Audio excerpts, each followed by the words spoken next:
Welcome to the test bench. Today we're looking at a Blue Sea Systems water-resistant Contour 2 rocker switch. This guy is a single pole double throw on off on style switch. Really like this as got some nice light up indicators. So in the top position I've got a big red light. Bottom position you've got a smaller red light. And if we flip over the back, you can see I got my test power on. Negative goes on the far edge terminal, positive goes on the middle. So when it's on in the top position, it's running power through the switch out of this terminal, off in the middle position, and power out through the bottom. So I'm going to use this guy as a bilge pump switch and mount it below deck on my sailboat in the cabin.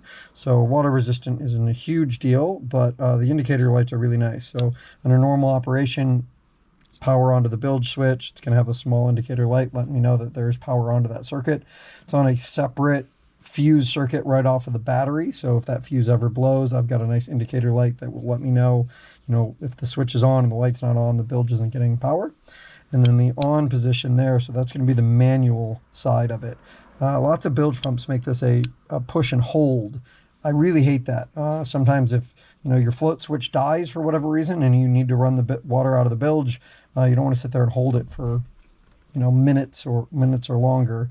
Or if your float is set up a little bit higher than the minimum amount of water that you can take out of the bilge, you may also just want to periodically turn it on and get that as much water out of the bilge as you can without having it right at the float level there.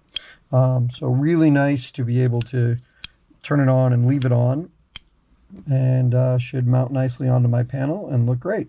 If you're not putting it below deck, they're weather resistant. If you've got like a center console fishing boat, you can put them right on the center console. I wouldn't mind a cover over them. I think the sun would probably eat it up eventually, but they're not super expensive. So I guess if you had to replace them, you could do that. But that's it, Blue Sea Rocker Contour Switch.